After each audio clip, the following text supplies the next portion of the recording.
Hello mga kapamilya, welcome to Free Ball, the road to the finals because eto na, mag-UAP finals na between the De La Salle Lady Spikers and the FEU Lady Tamaraws, and we're here today to give you an exclusive finals preview on live stream, on YouTube, and on Facebook Live of ABS-CBN Sports. My name is Miko Halili, and I'm so excited kasi kasama natin, wow, people in the volleyball community that will give tremendous insights pagdating sa UAAP final series. So I'd like to introduce them one by one. Let's start with Miguel Flores. Miguel Flores from the What's Your Point podcast, the world-famous podcast. Thank you, sir. Hello, Miguel. Thank you for the Katabi plug, ni sir. Miguel naman, si Pongay Gaston of the Ateneo Lady Eagles. Hi, Pongay. Hello. Yan, say hello. Coming back dito sa Free Ball. Ito, PVL superstar naman to, magpa-plugging to mamaya. Mel Gohing, former Lady Spiker. Hi, Sir Miko. Yan, Hi, yan, everyone. okay.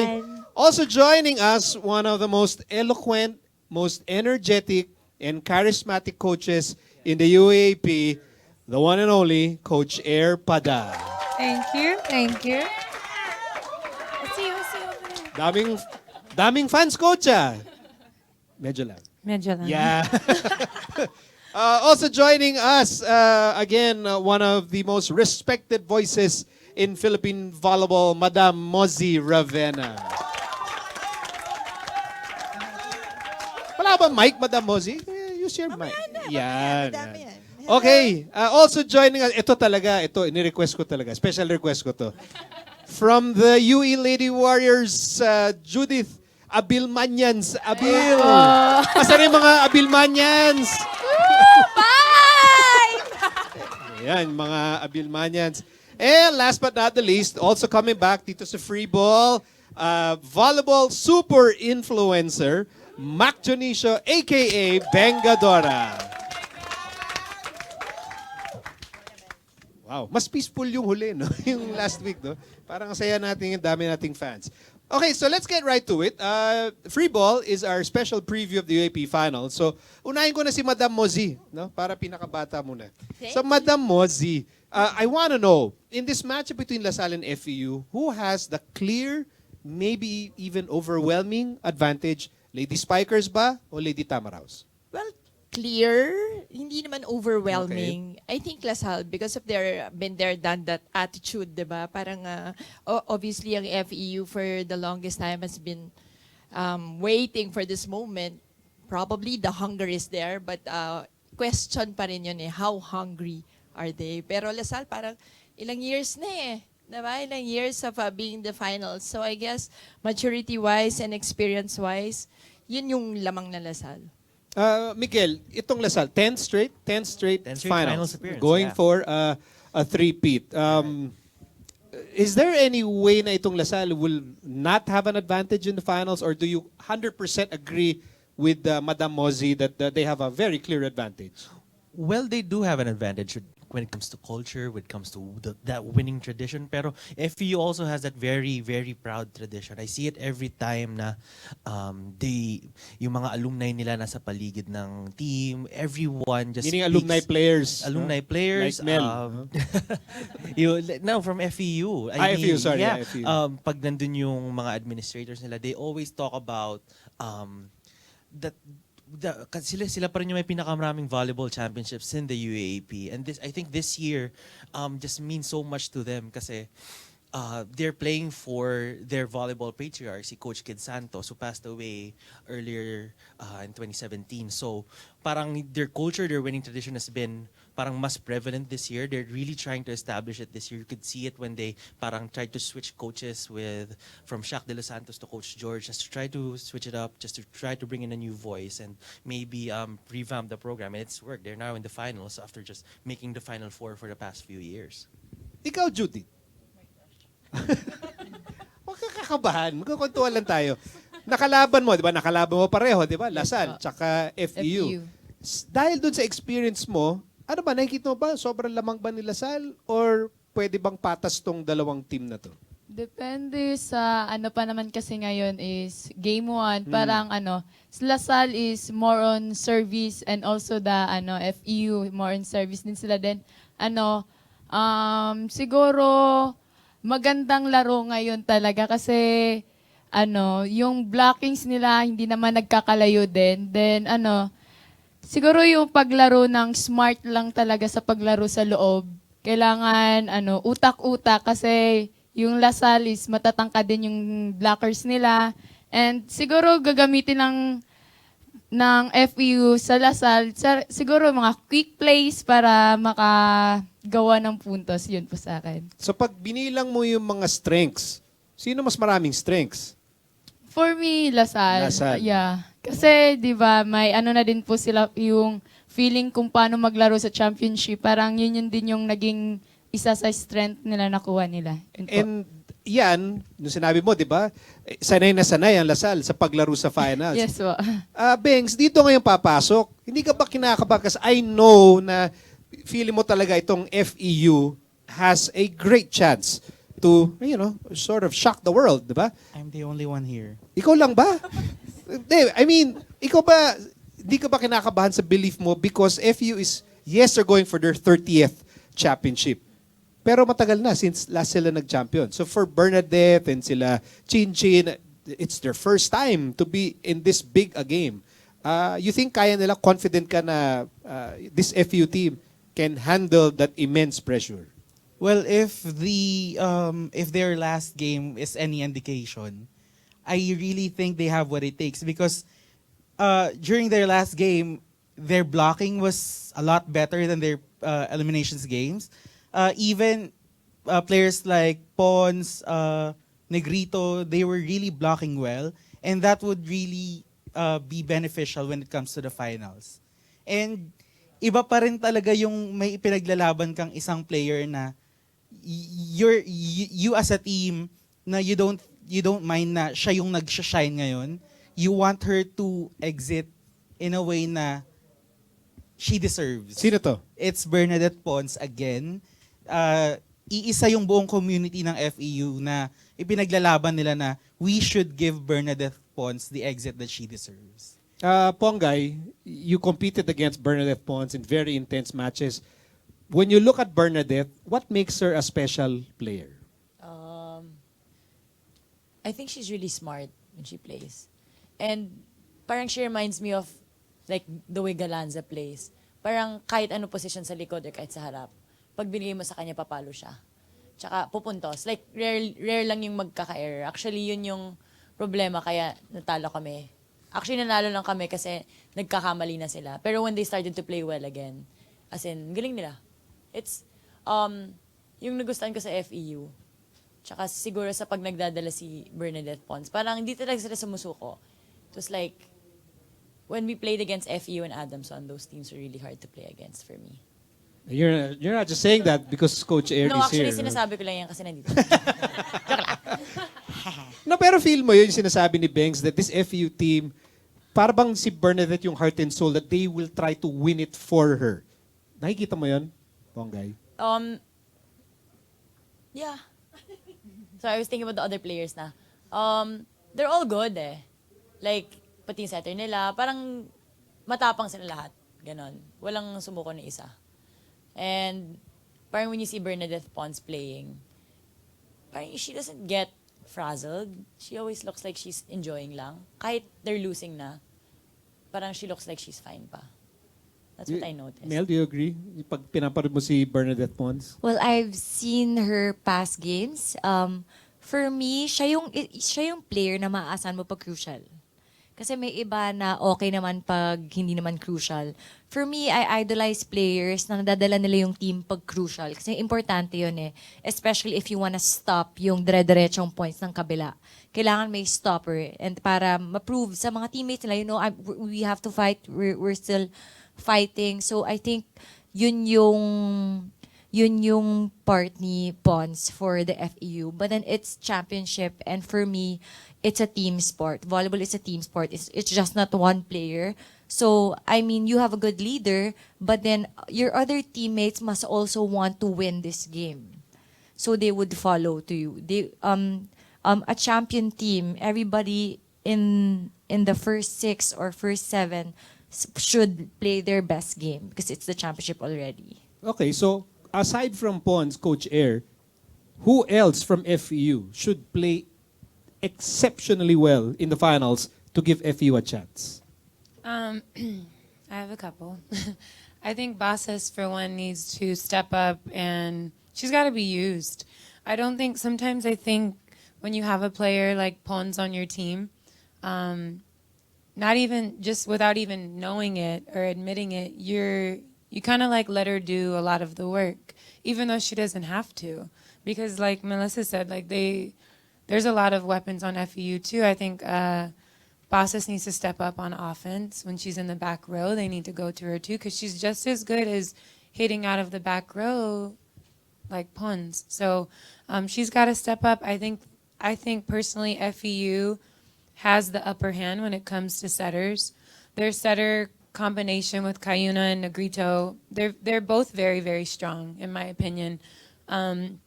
So using, I guess, establishing trust and confidence in their setter position, whoever they decide to go with. If it is Negrito, she's got to be a force to be reckoned with at the net. She's got to be super aggressive and strong.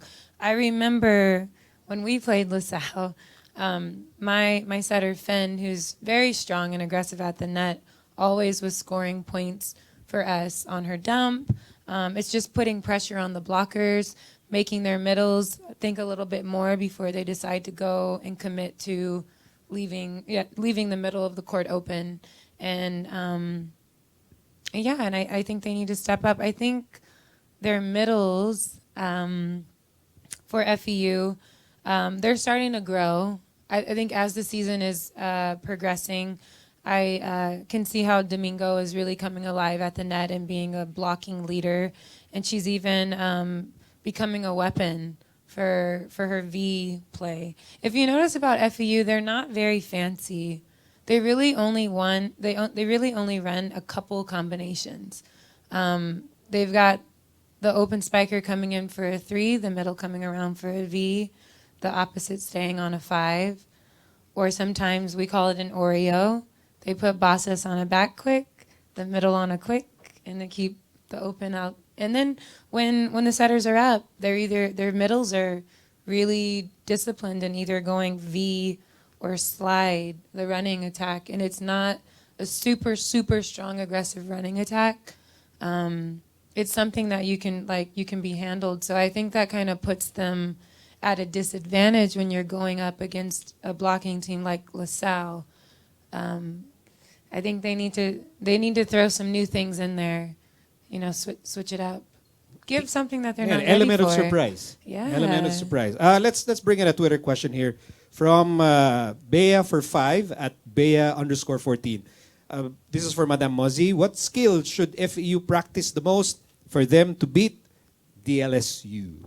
Well, for me, I think unang-una yung FEU should really focus on their strengths. Para talagang to beat LaSalle, importante that they know their strengths and use it as an advantage in every game. Now, ang kailangan lang nila, I think, is commitment sa blocking. So, kahit malalaki yung LaSalle, kahit isipin nila na yung mga middles nila mabibilis or si Kim D, sobrang lakas, but the blocking should always be there. They have to be committed. They have to run it from first to the 5th set. And siguro yun na nga, yung pagdating sa setting, just what Coach Air said, I think that's their biggest advantage, knowing na Michelle Cobb is a young setter. Dapat si Cayuna and si Negrito should have that in mind na parang I'm more veteran, so kailangan mas siguro yung decision making dapat advantage nila. Kasi parang kumbaga in terms of experience, years of experience, Yes. dapat yun advantage Correct. ng FEU. And years of being together with the hitters. So that should be a big advantage for FEU. And dapat alam nila yon stepping into the court. By the way, dream come true na pasabi kita ng correct. Correct. Correct. Maya, kailangan magsabi ka ng that's right. Kailangan masabi mo yan. Since you brought up Michelle Cobb, Judith, itong si Michelle Cobb, ang bigat nung responsibilidad, di ba? Yeah. Ang pinalitan niya, ano lang naman, di ba? Kim Fajardo lang naman, di ba? So, sa nakita mong development ni Michelle Cobb, na, ano ka ba? Parang nagulat ka sa pag-adjust niya, yung pagiging poise niya as a setter ng Lasal. Oo, kasi maliit lang din naman siya. Parang hindi sa normal, pero yung height niya nga. Parang nagpo-push talaga siya para ma-block yung spiker. Parang, wow, na-block niya yun. Parang amazing. Amazing. parang pinupush niya yung self niya sa limit ng kaya niya lang. Parang sa sarili niya lang, ay hanggang dito lang ako. But yun nga, si Coach Ramel din, pinupush din siya sa hanggang saan talaga yung makukuha niya. Parang kasi as a setter siya din, yung pinalitan niya is si Ate Kim Fardo. Then parang sobrang bigat talaga yun. Parang siguro nafe-feel niya that time na parang, oh, si Ate Kim yung papalitan ko. Then parang, yung kailangan niya lang mag-push talaga. At saka yung mga spiker, kailangan sobrang kakilalanin niya talaga. Yan po. Ponggay, Michelle Cobb, her development, her adjustment, can you relate or appreciate yung hirap na ginawa niya to replace Kim Fajardo, and now this is a biggest test for her career in the finals with the Lady Spikers? I think because their team throughout this whole season has gone so far na. So I think you can tell naman from the first game and throughout the rest of the games na she's improved and she's grown as a player and as a key player in her team. So if I can relate it naman, for example, Dina Wong, she had to also fill in some big shoes, which is Gia Morado. And what I hear naman from her, because she's my teammate, na until sa huli ng games, kahit every game, there's still a pressure. There's always gonna be a pressure because being a setter is not easy. And I can't imagine that because, well, I've never been a setter, but I've moved to different positions. And You might be a setter, I don't know. Being- sa dami ng position na play mo. lahat na lang. I feel like setter is the hardest for me. And also given that, Michelle isn't that tall, she's still able to bring her team this far, which is good. We should give her some, points for that. Isn't she running for best setter? Miguel, yeah? Yeah. What do you think of Michelle Cobb, Miguel? Well, what I've observed from Michelle Cobb, kasi si Coach Ramil, every time he talks to us, win or loss, he's not afraid to call out players. He really isn't. He'll just tell you, feeling ko, masama ang laro nito ni Michelle Cobb. He said that so many times during the first round. Parang kahit panalo, kahit talo, feeling niya, sasabihin niya lagi, yung setter ko kasi medyo off ngayon. He's not afraid to call her out. And during the second round, just by the Ramil scale, bumaba yung pagko-call out niya kay... By the Ramil scale. Yeah. That's an Bumaba actual yung, thing. Yeah. Bumaba yung pag-call out niya kay Michelle Cobb. He barely mentions her anymore. And I feel like that's him becoming more confident with her. That's him parang just saying without saying na he doesn't have too much of a problem with Michelle Cobb anymore. Yeah. I feel like just not even watching her, that means that si Coach Ramil, if he's happy with you, that's a big thing. That's a good thing. And I wonder, Bengs, if, kunyari, ikaw, for instance, will you take a closer look at Cobb compared to, kasi syempre sila, Madjoy, KKD, Don, they're all graduating because ang dami na nilang pinagdaanan na, finals matches. Michelle Cobb, on the other hand, biggest test of her career. Will you pay special attention to what she will do, let's say, starting game 1? At this point, yes. What she needs to work on, though, is her connection with her outside hitters. She's really good with her connection with her middles, but then her outside hitters has this tendency to get blocked a lot, like Des Cheng. She hasn't perfected that yet. Pero aside from that, she is filling in the shoes of Kim Fajardo quite well enough, especially in the service area. God, she really serves hard. Second to Des Cheng in the team. Yeah, she will be a game changer if she plays her A game this finals. Speaking of game changers, especially the libero position, kasi dito sa ABS Digital, ginagawa namin yung mga matchup, ganyan, no? So, magkakataon, may mga, si Pons, pwede may matchup, kunyari kay Descheng or kay KD, ganyan. Lahat may katapat. Except Don Macandili. Yes. Kailangan mga 5 yung katapat ni Don Macandili. Okay? Super. So, I mean, gaano kalaking game changer si Don Macandili in what will be her final stint? Well, for me, honestly, kung wala si Don, di sila mag-champion. Ganun ka, yung important role ni Don sa team. Kasi I've seen the past games of Lasal. Tapos, kapag wala si Don, parang hindi ko ma-imagine wala si Don sa court eh. Importante kasi yung defense and also receives. Kasi syempre, Michelle Cobb is a new setter. So, iba pa rin pag perfect yung mga receives or digs sa kanya para makapag-discarte siya sa sets niya. So, ang laking tulong ni Don din for Michelle Cobb because she's a new setter. Yeah, Coach Air, you look at Don Macandili and her skill set.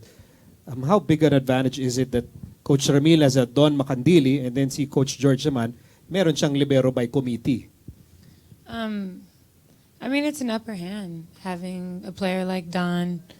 Not just Don, though. I think, I'm just speaking from a coach's perspective. I would rather be in Coach Ramel's position right now, having the problem of having one person in your starting 6 or 7, which is the setter, having the least amount of playing experience in the UAAP, but surrounded by all veterans.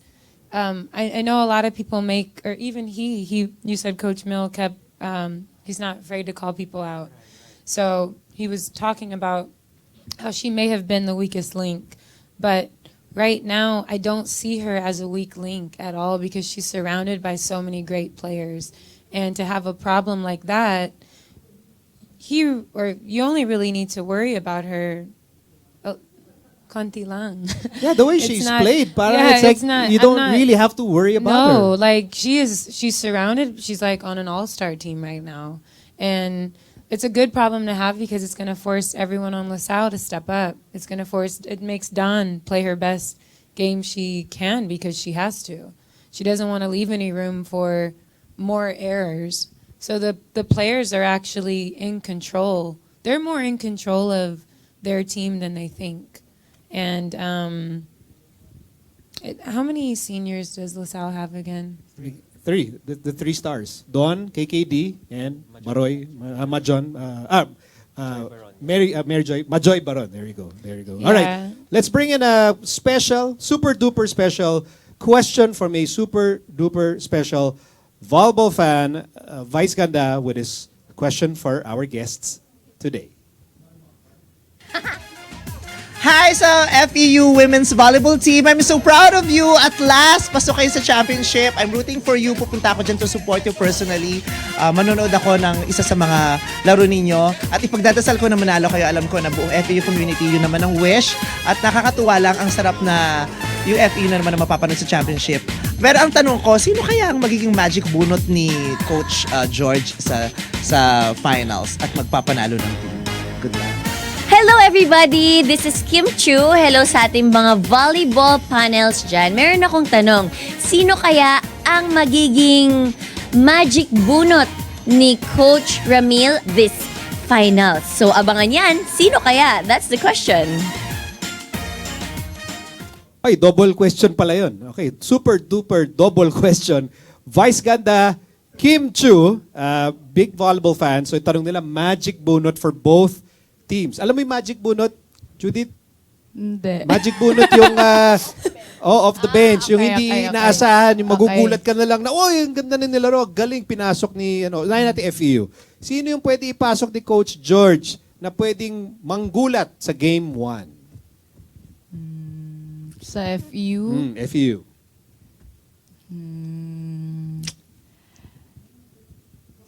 Siguro sila lahat. Hindi pwedeng sila lahat. Kailangan Judith isa lang. Hindi bunot yun. Dami nun. Balikan kita. Isipin mo. Thank you. Sige, pero babalikan kita kailan pag-isipin mo na. Bengs, magic bunot, FEU. What they have that LaSalle doesn't is their double sub with Kayuna and Jerry Lee Malabanan, or yeah, their double sub, because LaSalle doesn't have a solid second setter. Unlike FEU, there's always Kayuna for Negrito. So that- kumbaga, just in case, kunyari, just in case, hindi masyado maganda laro ni Kyle Negrito, pwede mo ipasok si Jel Cayuna. or if they always want a full front lineup for attacking, they can always do the double substitution. Okay, Mozi, parang agree ka? Agree ako doon. I was gonna say, kung ako nga yung tinanong, the same thing. Siguro, kanina, sabi ko nga advantage nila yun, having two setters, na parehong veterano, na parehong sanay ipasok at labas during a match. So, I think ako rin yun yung advantage na FAU. At saka yun yung magic bunot niya. Magic Buno. Bel, you're agreeing. Narinig kita. Yes, I agree. Kasi two different players each has different minds. So, okay siya pag sa mga blockers. Nakakalito yun eh. Iba't ibang play. Bawat sila, may sarili-sarili silang play. So, nakakalito siya ng blockers and defense sa kabilang team. So, tama si Beng and si Tita Mosey. Okay, so let's flip it around. Sa LaSalle Migs, sino pwedeng magic bunot ni RDJ? I'm gonna steal something Coach Air and I talked about like before the air, before we Unahan came mo on na si air. Coach Air. Yeah. So me and her were talking about how about LaSalle having May Luna on the team. It's one of, I think when she was a rookie in season, before she came in, she was one of the most highly recruited players in the Philippines. And then for Coach Ramil to have her on the bench, just like a safety net if one of Tin Tiamzon or a Des Cheng doesn't play well, he can have, I think his hardest hitting winger come off the bench and provide a bit of a scoring punch. He's been doing that more and more as the season went along. He's been gaining more confidence in putting May Luna in during the substitutions. Yeah. Judith! Ako na naman. Ayan, binigyan ng itang oras mag-isip. Oh, bawal mangopya. Hindi, okay lang. LaSalle. Sige, sa LaSalle. Sinong magic bunot? Alam mo na yung magic bunot, ha? Yeah. Ayan. Si Layog po. Yun. Maganda yung ngayon, yung blockings niya at saka yung palo niya. Ang ganda ng pinapakita. Also si May Luna talaga. Yun, yung sa rookie years niya parang, wow. Kasi May Luna is, nakalaro ko din nung high school, ka-teammate ko din nung high school, parang, ang laki ng pinagbago niya as a player. Yun pa. Uy, speaking of malaki yung pinagbago, let's bring in this Twitter question from @Wongski03. Wongski asks, most improved player for both teams this season. Most improved player for both FEU and LaSalle. Coach Air.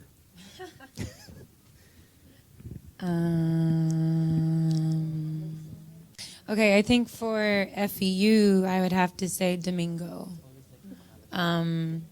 You probably know more about this, Abby, because she came from your Yes. school, but she just throughout. I'm rating her from like the PVL conference that we played against them in, and she just improved a lot. She was the number one blocker this year, diba? And then for LaSalle, I guess I have to say like Luna. I just love that girl. I think she's like, she doesn't get the exposure that she could get because she's at LaSalle, diba?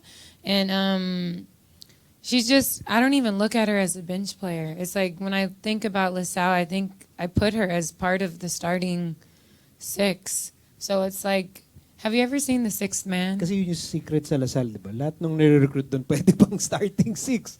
Kaya lakas-lakas, that's why they keep on going back to the finals. Have you ever seen The Sixth Man? Like the movie? No one's ever seen this? It's a basketball movie. Like anyways, one of the players dies and he's an angel or a ghost. And he's on the team. He like plays on the team helping everyone, but no one can see him because... Okay, so and then what? How is this connected to Because that's the Lady Luna. Spikers? That's Luna. Luna? She's considered, yeah, she's not coming off the bench in my head. She's a weapon. She's a weapon. When I think of starting six, I put her in there because That's how good she is. absolutely, Yeah. I think so. Yeah, Pongay, magic bunot for Lasal. That player, not necessarily top of mind of fans, but when she comes in, could be a big difference in game one. I would agree and say Luna. She's matapang eh. Like, when we scout and stuff, kasama siya. Kasi pinapasok talaga siya. Not as much as the first 6, but, and when she comes in, she has this parang attitude na she wants to win. She wants to like help her team.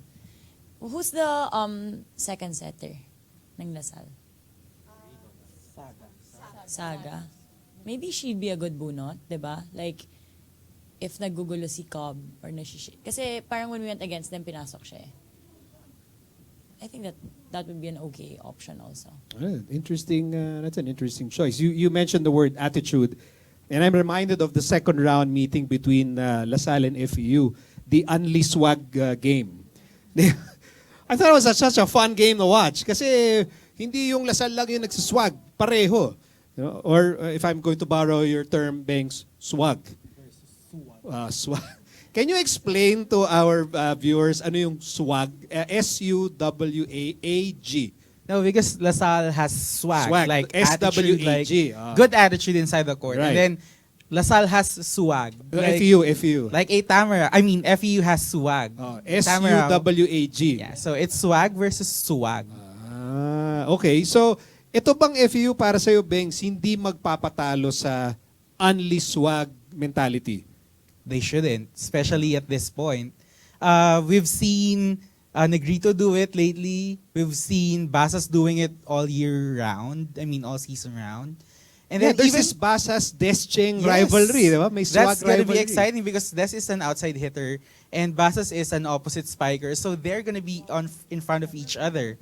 And even Pons, you wouldn't expect her. Wait, si Pons? Yes, she did. May At one kiswag point. pa ba si Bernadette Pons? Against LaSalle, she was pointing at the ball and then she was like, that's something Pons won't do usually. But she did because she wants to go on the next level. She wants that title so much. That's why it's gonna be an exciting finals. Exciting. Mel, itong FEU, kaya tapatan, best of 3 finals, can they match up to the final swag of LaSalle? Based on their performance, both teams pumipik na.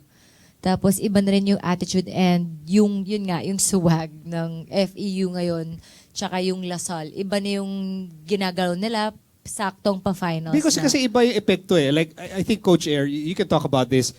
The LaSalle swag has different effect on different teams. Some teams, they fold. Because it's just too much confidence and too much skill. And the most demoralizing thing is yung hahataw ka and then si Don will receive it and it will just go like this. Di ba, Judith? Di ba nakaka-demoralize yun? Ako nga nanonood lang, nadidemoralize ako eh. Yung papalo ka na, akala mo puntos, tapos lumipad siya. Di ba, parang wala lang. Parang, yan na ba? Yan lang ba? Sir Miko, that's the Mel Gohing.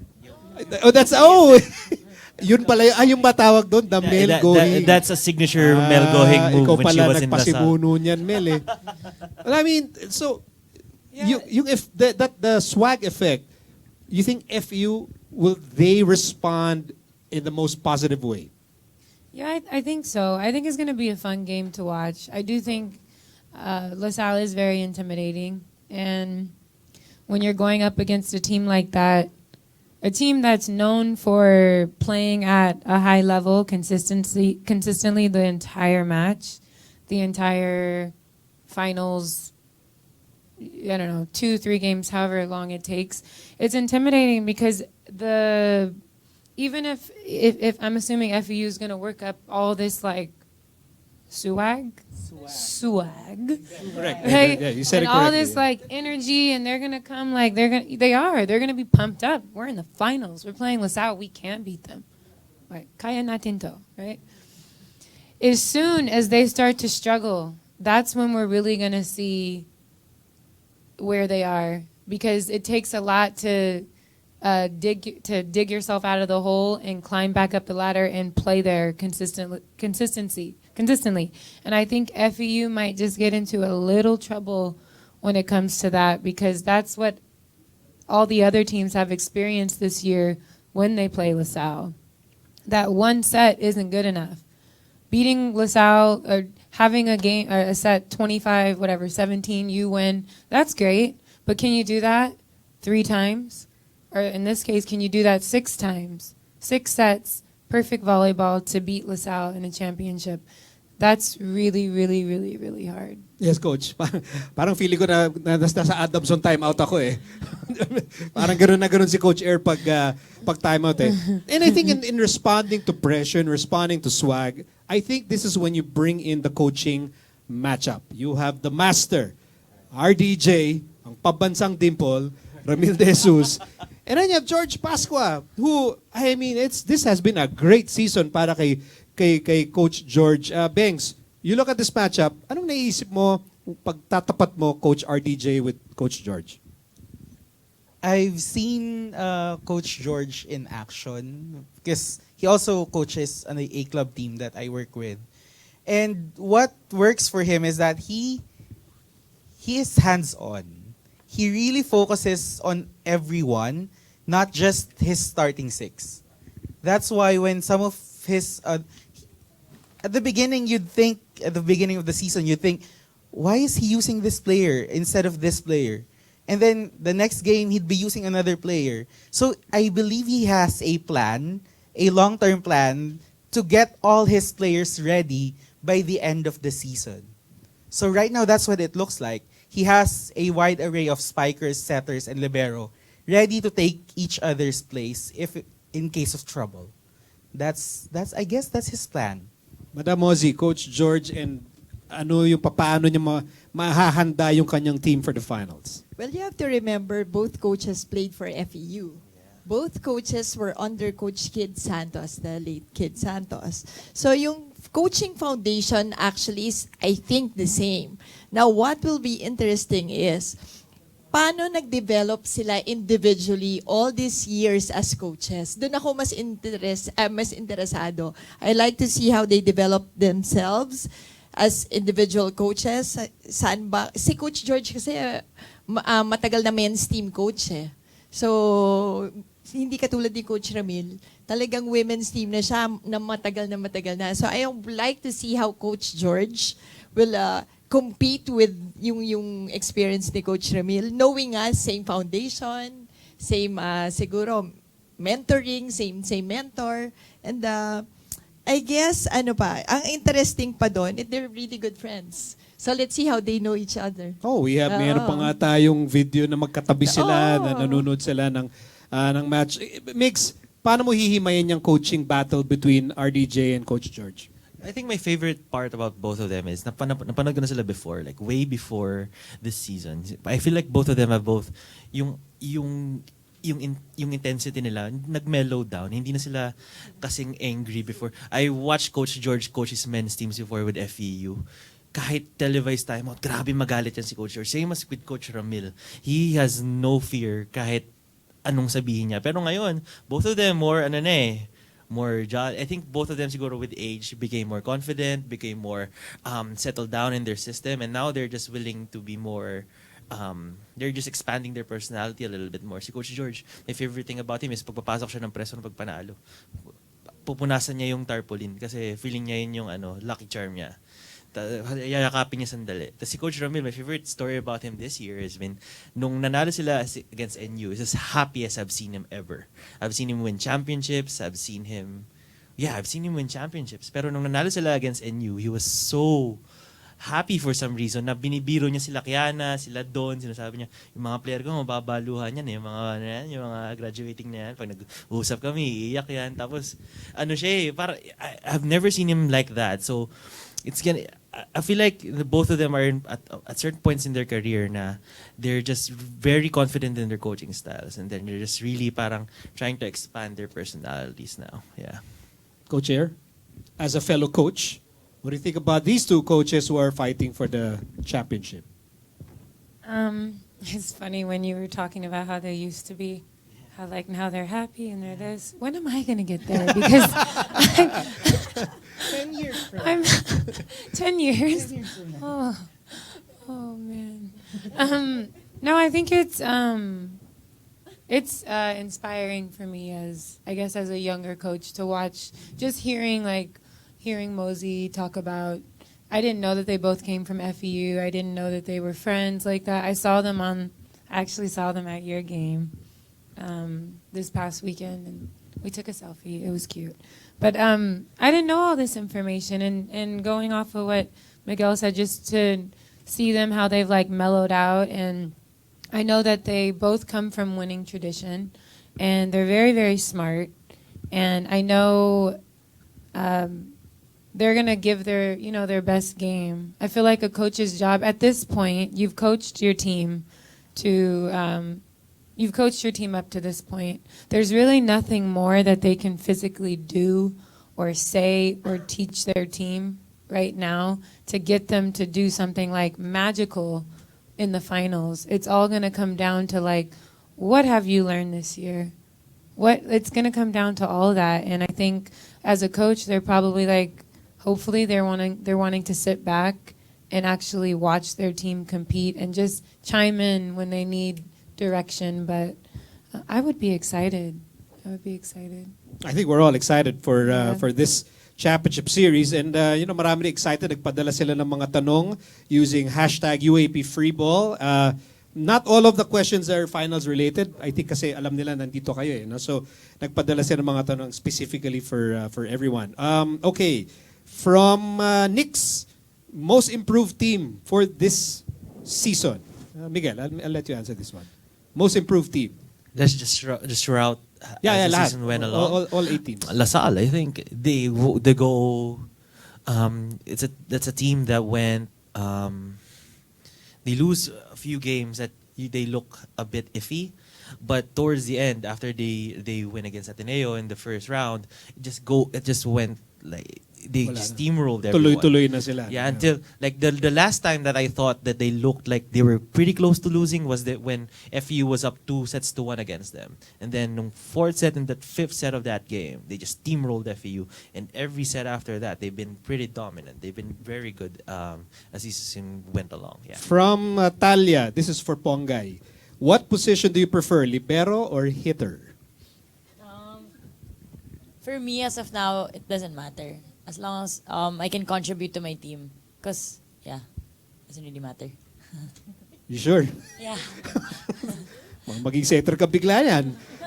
From Antonio Caps for Judith Abil.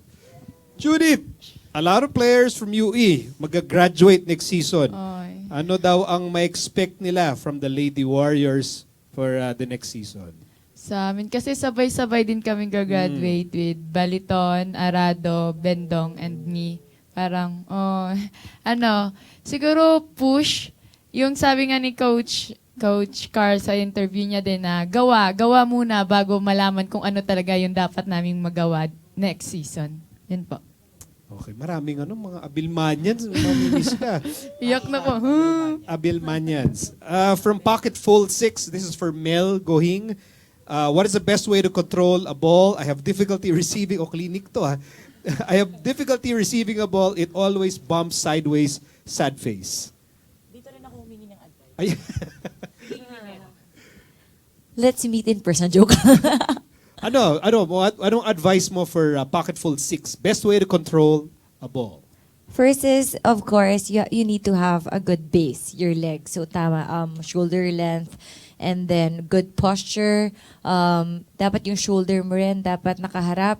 Tapos dapat nakaharap ka sa kung saan mo gustong pumunta yung bola. Yun lang, good base, good posture, and then tama yung shoulders, not too high, not too low, and then face wherever kung saan mo gusto pumunta yung bola.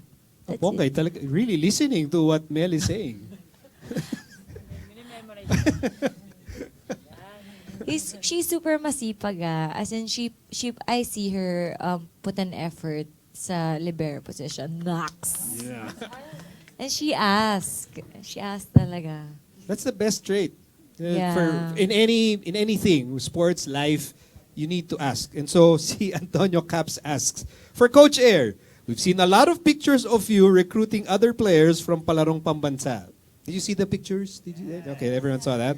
What can we expect from you and from the Lady Falcons next season? Next season is going to be a tough season. Like the fans, everyone saw the photos of us recruiting, but most of those girls are incoming 12. Most of those girls are going to be going to our high school program, which one of my assistant coaches just took over, Coach Anyok. So we're trying to turn Adamson into a feeding, like an entire program where our juniors program can feed into the college program. So it's gonna be another kind of like rebuilding year for us. We lost 4 big seniors, and we're not going to be able to replace them in 1 year. But we're not going to be starting from the bottom. It's just it takes work, and I'm excited. I'm excited for our new recruits that we have added to our college, and yun lang. You know, Coach Air, because you seem to be anxious about next season, we're gonna make you feel better. We have something special prepared for you here on Free Ball. Oh no, Okay, so where is I'm it? nervous. Ilabas yan. There. Oh, Laki ah. Baka di natin maubos yan ha. Thank you.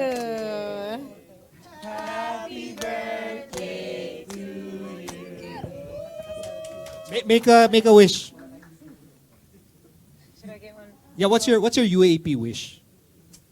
Secret? come on. Do you even have Secret? to ask? What? What is it? I don't know. It'll be like to get into the Final Four next year. Yeah. Okay.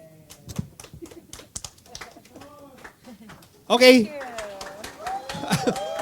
We will give everyone a chance to say their final statement for the finals and what to expect. Sinong tingin nyo will have the big upper hand? Miguel, go. Just very quickly. Am I gonna make a prediction? Di naman. Go, ikaw. Gusto mo mag-predict? Go ahead. I feel like we're gonna go 3 games. 3 games, and then who will win? Gusto Prediction, mo mag-predict? pero- Hindi tinanong na kita. I feel like LaSalle has a pretty good. Lasal, upper hand. Yeah, upper hand. Yeah. Ponggay, what should fans expect from the finals? Tingin mo, gut feel, your gut feel? I think there's gonna be a lot of swag versus swag. Sana. Can you do that again? Can you do that Ano again? ba yun? Swag versus swag. No, with the facial expression na ginawa mo kanina. Ay, wow. Moment over, sayang.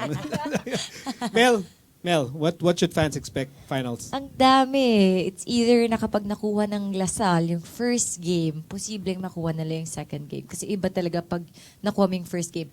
Yung FEU din, pag nakuha nila yung first game, it's going to be a different. Pwede mag third game. So it depends. Kailangan both teams, since yun nga, sobrang pantay lang 1-2, 1-2 sa team skills department both teams. So, kung good start. Kailangan good start for kung sino man. Really? Sure ka. I just want to be fair. Okay, very good. Banks. Again? From a fan's perspective, I expect the referees to let them play. Do not give out yellow cards. So yung sa Totig, dapat Yeah, Make the right Just calls. allow How about them- make the right calls when the That- ball is in, that should be, when the ball is down, when there's a check ball. Oh, humuhugot ka, Coach Air. Humuhugot. Mahirap maglaro pag kalaban ng mga ref. I triggered Coach Air. Sorry about that. Na-triggered si Coach Air. But yeah, I Just enjoy your cake. Just enjoy your cake. Enjoy your cake. Yeah. Enjoy. Wait, birthday ni Coach Air tomorrow. See, it's your advanced birthday party here. So, good vibes. Judith. Anong Kantahan tingin na mo? lang kita, coach. Gusto mo? Joke lang. Baka lumindol. Okay, so ano tingin mo? Finals? Meron ka bang kutob, gut feel? Siguro, maraming surprises ang makikita ng mga fans. At saka, parang, di mo masasabi talaga, pero go, Lasal! Okay, so ayan na, yung nag-prediction na si Abilmanians. Madam Mozzie. Ako agree ako kay Melissa. Importante yung game 1. That will set the tone of what the finals will be. And again, ako PE. Game preparation, and then execution. Kung sino mag-execute. Okay, speaking of preparation, we're also preparing for the opening of the PVL, and si Judith and Mel will invite you to the PVL Grand Fans Day. Mel, ikaw na magsimula. Yes, we're inviting all of the volleyball fans to go tomorrow sa Trinoma. Trinoma. And, here. Inviting everybody to go to Trinoma tomorrow, to Trinoma Activity Center. 1 p.m. magsa-start po. Maraming kaganapan. Meron meet and greet. And we're gonna reveal our jersey. So, go watch. It's going to be fun and interactive with the players. Ayan, Judith, lahat ng Abilmanians, imbitahin mo. In May 6 pala, after ng UAAP Finals. Hi mga Vilmanians! Ang lako, ikaw ay naman kayo dyan! In May 6 pala, after UAAP. Grand Fans Day muna. Grand Fans Day muna. Tomorrow. Yan. Kita-kits! Masyadong Mga excited. Vilmanians, kita-kits tayo dyan! Gusto natin pasalamatan Miguel Flores from the What's Your Point podcast, Ponggay Gaston from the Ateneo Lady Eagles, Mel Gohing, former Lady Spiker, abangan siya sa PVL, Coach Air, happy birthday! Happy birthday, Coach Air! Volleyball super influencer, Mac Jonicio, aka Bengadora, Judith Abil of the UE Lady Warriors, and of course, favorite nating lahat, Madam Mozi Ravenna. Thank you guys. Thank you for joining this special presentation. This is Free Ball, the road to the finals. Game 1 of the finals will be on April 28. Game 1, LaSalle versus FEU. Again, thank you for watching Free Ball here on ABS-CBN Sports. I'm Miko Halili. Magandang gabi po.